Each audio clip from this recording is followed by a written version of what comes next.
Halo Sagittarius, apa kabar kamu?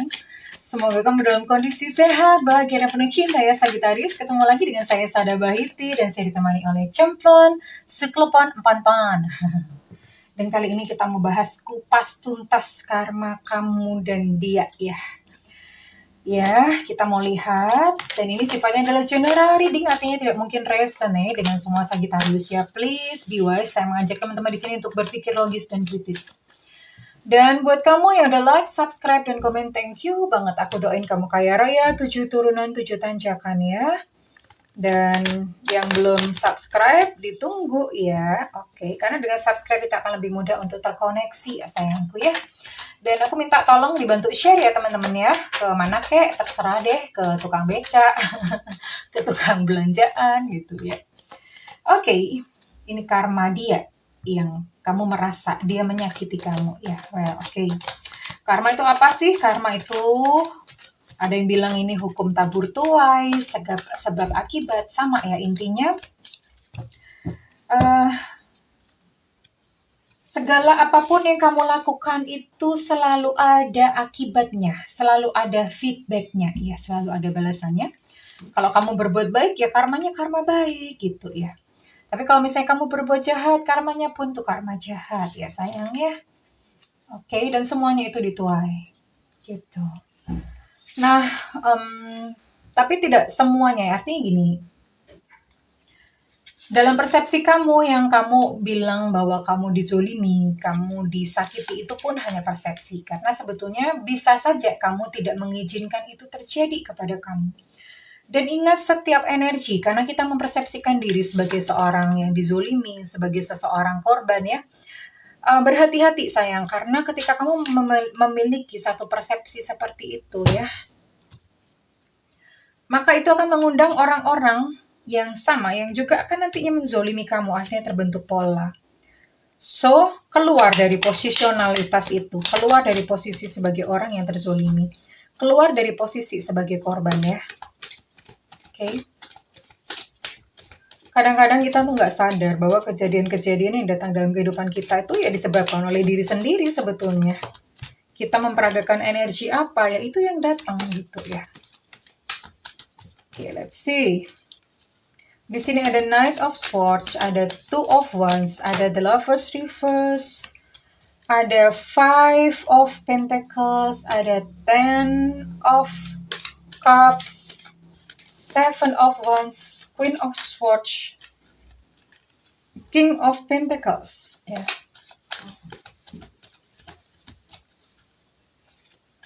We'll see.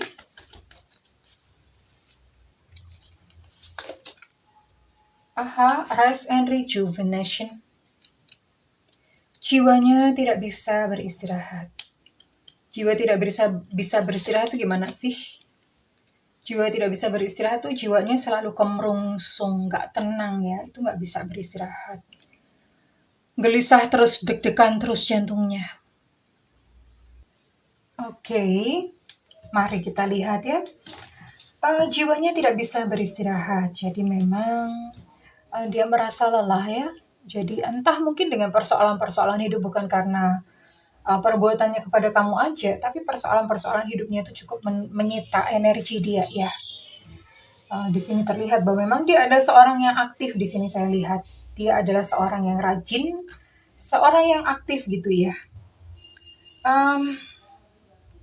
So far sih untuk pekerjaannya dia baik-baik saja. Bahkan ini ada potensi dia untuk sukses ya.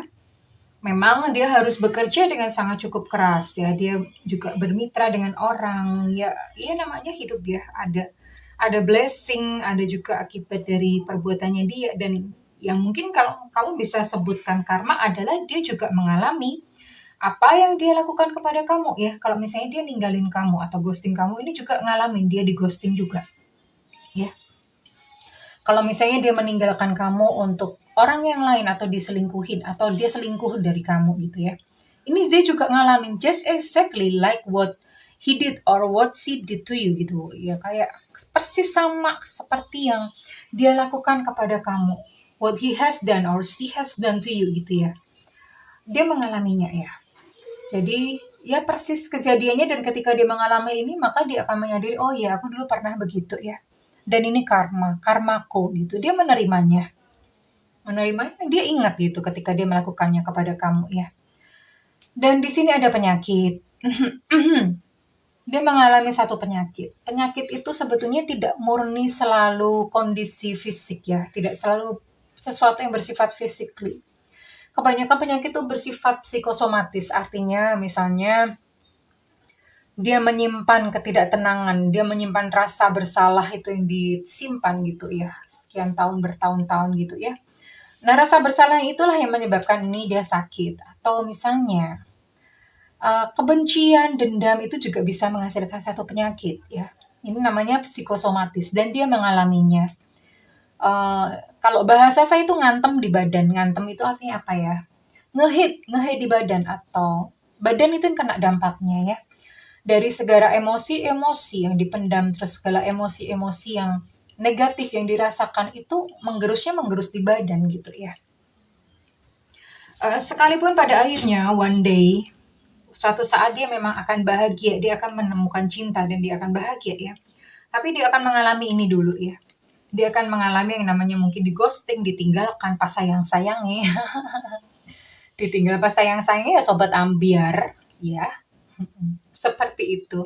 Dan itu membentuk dia menjadi satu sosok yang akhirnya dia menjadi sosok yang kuat, yang tabah ya. Dia menyembunyikan kesedihannya ya. Ya karena dia ngalamin, dia terima kok, dia sudah belajar ketika sama persis dia alami seperti yang dilakukan kepada kamu. Dia benar-benar ngerti, oh iya ya, aku pernah melakukan, dan dia terima hal itu. Dan satu hal yang mungkin cukup berat bagi dia adalah ditinggalkan oleh seseorang. Ini dia ditinggalkan oleh seseorang laki-laki, ini orangnya laki-laki, yang menjadi sosok panutan dia. Ini adalah pukulan yang paling berat yang dia rasakan ya. Jadi dibanding dari semua ini tadi penderitaan yang saya sebutkan, penderitaan yang paling berat adalah ketika dia ditinggalkan oleh sosok seorang laki-laki yang dia jadikan panutan, guru atau apa whatever. Jadi penderitaan paling berat buat dia adalah hatinya tidak tenang, hatinya selalu gelisah dan ditinggalkan oleh sosok yang dia idolakan, dia jadikan panutan gitu ya. Ini meninggalkannya. Ya ini pasti satu kejadian yang pedih gitu buat hidupnya ya. Ya people learn. Semua orang tuh belajar, dan dia belajar juga dari kejadian, dari perbuatannya dia sendiri ketika dia menyakiti kamu, dia meninggalkan kamu ya. Dia belajar sendiri ya. Dan ini sepertinya dia sudah melewatinya ya sayang ya. Pasti ini kejadian yang menyakitkan. Sekalipun memang di sini saya melihat ada beberapa kartu yang baik ya. Ada King of Pentacles, ada Ten of Wands, dan kedua kartu ini adalah kejadian baik dalam hidupnya. Ya. Tapi di balik setiap kejadian baik ini dia memang kayak ini ya, dia mesti bekerja keras ini, bahkan dia sempat diremehkan di dalam pekerjaannya, tidak dihargai ya, dia sempat merasakan hal ini, tapi overall akhirnya itu baik-baik saja. Ya memang dia melewati semua ini, tapi dia mengalami banyak pukulan-pukulan berat terlebih dahulu ya. Kalau misalnya kamu mungkin bahasakan itu adalah karma buruknya dia ya, karma buruknya dia terjadi. Ini ada 1, 2, 3, 4 ya, ada 4 kartu yang menunjukkan karma buruknya dia. So Sagittarius, be free ya, merdekalah, bebaslah, menjadi seorang yang bebas ya. Dibuang semua itu beban-beban emosi kamu, tinggalin di belakang supaya kamu tuh lapang jalannya ke depan. Di depan itu ada banyak hal-hal yang indah ya. Masa kamu nggak mau gitu menuju ke sana, kamu tetap bertahan pada penderitaan kamu kan? Sayang hidupmu ya, masa mau ngerasain neraka terus-terusan di bumi ini? Apakah kamu tidak ingin mencicipi surga? Ya, dilepaskan ya sayang, dilepaskan semuanya. Oke Sagittarius, dan kalau misalnya readingan ini resonate dengan kamu, saya minta feedbacknya di kolom komentar. Kalau tidak resonate, it's okay, gak apa-apa. Dan buat kamu yang ingin melakukan personal reading, silakan hubungi nomor yang tertera di kolom deskripsi, tentu saja berbayar sayangku ya. Setiap konsultasi dengan saya sifatnya adalah interaktif, kita bisa ngobrol, dan selalu saya sertakan teknik, solusi, saran, amalan sesuai dengan kebutuhan klien ya. Tapi kalau misalnya kamu merasa bahwa Bunda saya tidak punya budget, nyalakan loncengnya supaya kalau Bunda live nggak ketinggalan ya. Bunda sering live ya sayangnya, oke? Well, Sagittarius, aku berdoa agar kamu bisa menjadi seorang manusia yang bebas. Karena setiap beban-beban emosi yang dibuang itu akan semakin mendekatkan diri kamu pada kebahagiaan yang sejati. Terima kasih Sagittarius, I love you and bye-bye.